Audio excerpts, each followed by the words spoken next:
In our first video about negotiable instruments, we reviewed the 6 requirements for negotiability: that the instrument has to be in writing, signed by the maker or drawer, that there has to be an unconditional promise or order to pay for a fixed amount of money, payable on demand or at a definite time, and payable to order or bearer.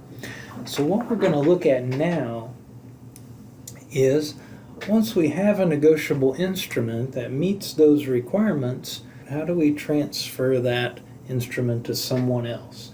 And that's what negotiation is. It's the transfer of possession of a negotiable instrument to someone else who becomes its holder. Now, if we have order paper paid to the order of a named individual, in order to transfer that, someone has to endorse it, and then you have to deliver it to somebody. Now, there are different types of endorsement. You can do a blank endorsement, and that's usually what we do when we sign the back of a check, right? We just sign our name. That's a blank endorsement. And that makes the check become bearer paper, meaning that anyone who gets possession of that check could cash it. The second type of endorsement you might do is a special endorsement. For instance, pay to Mary Doe. Another option is you could use a restrictive endorsement, and this limits what can be done with the instrument. For instance, if you write for deposit only, that restricts what can be done with the check. It can only be deposited, and you may write your account number on there, restricting it to deposit to your account. Another type of endorsement you might use is what's called a qualified endorsement, and that limits your liability in the event that somewhere down the line the check turns out to be bad. For order paper to negotiate it, you have to have some kind of endorsement and delivery. But for bearer paper to negotiate it, all you need is voluntary delivery. You've just got to give it to somebody. If you have a negotiable instrument that is payable to more than one person, then you have to look and say, does it say and or? So for instance, if I had a check payable to me and my wife, had both our names on there, we would both have to sign it in order to negotiate that. But if it said or, then only one of us would need to sign it. Now I want to talk for a minute about the idea of a holder in due course, but before that, we've got to make sure we understand what a holder is.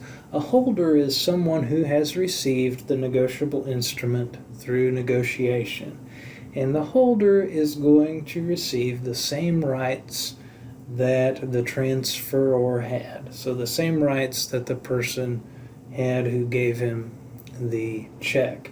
It's also going to take that instrument subject to the same defenses that the transferor had.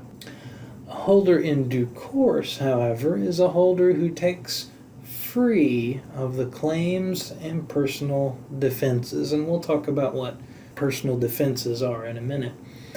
But in order to be a holder in due course, you have to be, first, a holder, so you have to have possession of the instrument. You have to have given value for the instrument, so not a gift or a promise. You have to have actually given something of value. You have to have acted in good faith, and you have to have taken the check without notice that there is any defects. No reason to know that it is overdue or has been dishonored or has been altered or anything like that. The shelter principle says that a holder who cannot qualify as a holder in due course is going to get the same rights as a holder in due course if he derived title through a holder in due course. And so this gives some extra rights to someone who otherwise would not qualify as a holder in due course. The reason for that, again, is that we want to encourage the free transferability of these negotiable instruments.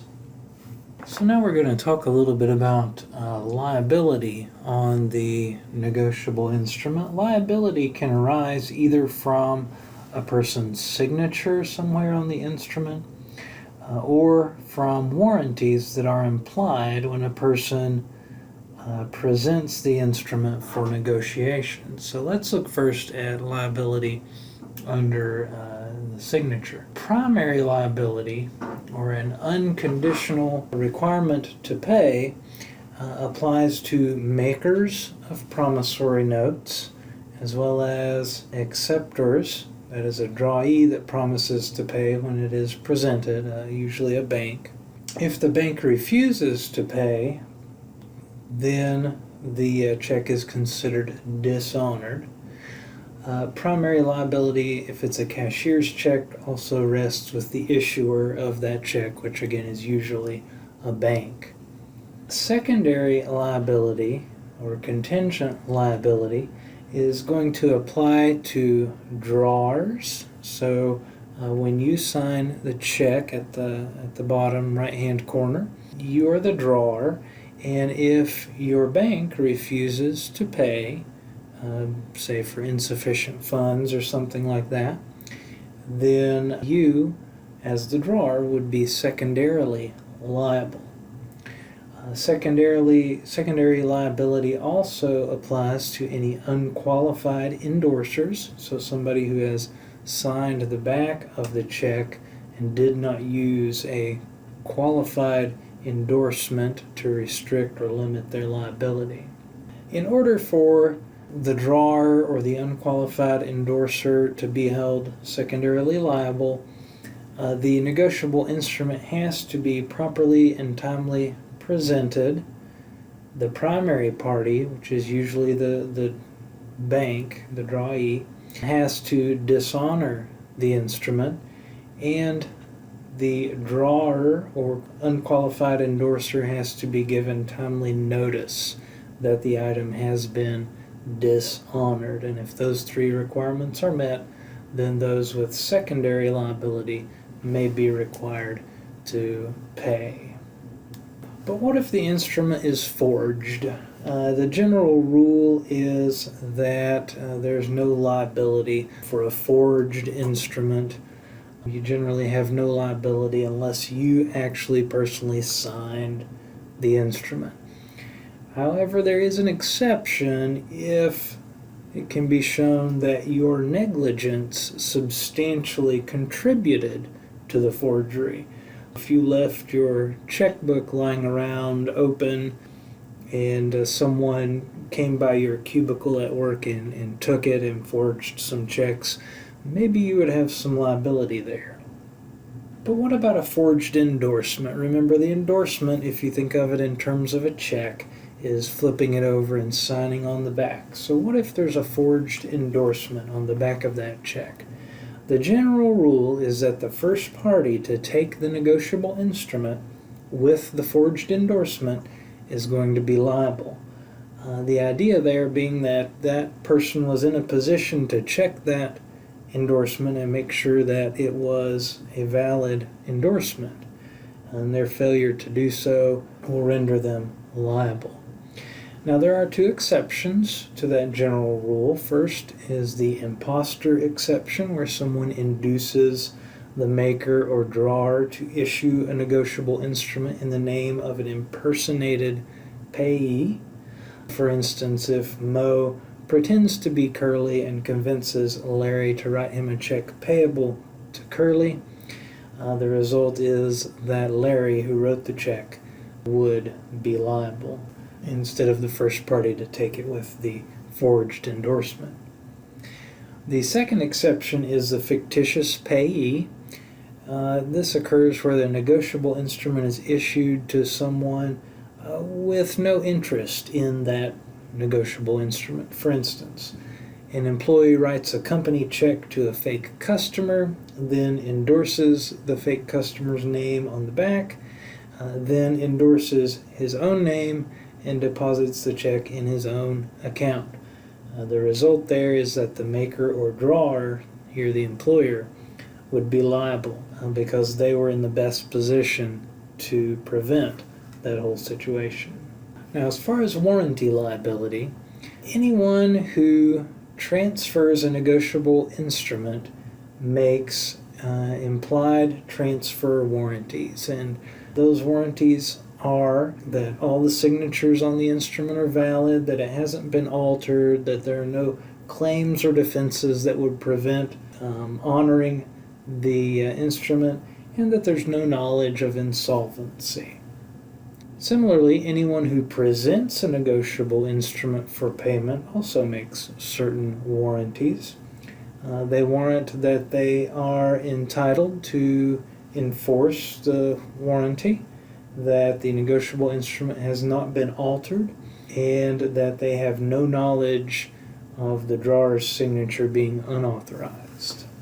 Next, we want to talk about defenses. First, there are two types of defenses: universal defenses and personal defenses.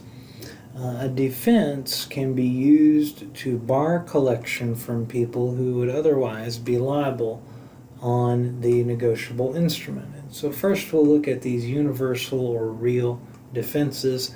They're valid against all holders, including holders in due course.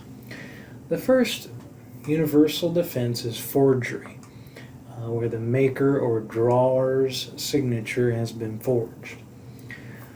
Because the signature was not authorized, it is not valid and therefore would be a valid defense against anyone seeking payment.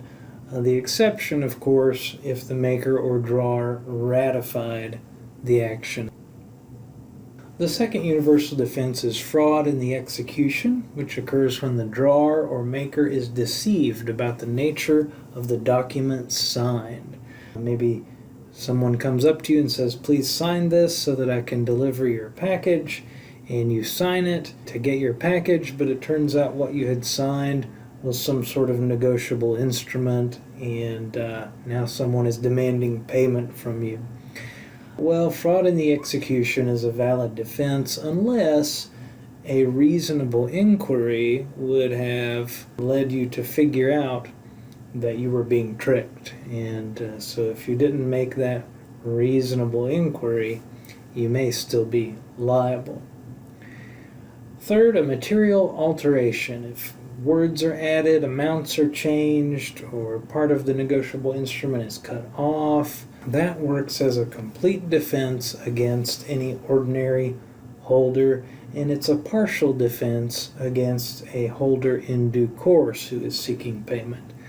You would still be liable to the holder in due course for the original amount. So for instance, you had a check for $11 and someone had changed it to $111. Well, you would still be liable to the holder in due course for that original $11. Now the exception here, if the alteration was due to your negligence, then you may well be held liable for the entire altered amount. Some other universal defenses that can come up: bankruptcy, minority, and illegality. Personal defenses, these are defenses that can be used to avoid payment to holders, but not to holders in due course. Personal defenses can include breach of contract or warranty claim, lack of consideration, fraud in the inducement. This is just regular fraud, what you would normally think of when you hear fraud.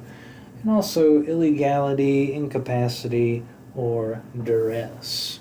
Holders in due course have some pretty significant advantages over just regular holders of a negotiable instrument, so much so that at the federal level, they have placed a limit on some of these holder in due course rights, seeking to soften some of the harsh consequences, and those federal limitations apply only to consumer credit transactions. Just a few more points that I want to make here. First, discharge. A person can be discharged from liability on a negotiable instrument by making payment to the holder in due course. or if the instrument is canceled. Just a quick word here about the bank's liability.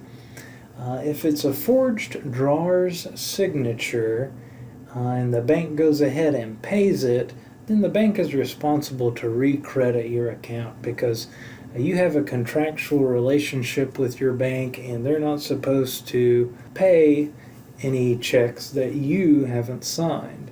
The bank can avoid some or all liability if your negligence, the customer's negligence, substantially contributed to forgery. And so you as a customer have a duty to examine your bank statements, and if there is a charge in there that isn't yours or that you don't recognize or that you think is fraudulent, you should report that within 30 days. Otherwise, you may be responsible. Lastly, a word about altered checks. A bank is going to be liable for any loss. If it's an $11 check and it's been altered to read $111, the bank is going to be liable for that extra $100, unless, of course, it was your negligence that allowed or caused that error to occur. All right, so that's an overview of negotiable instruments.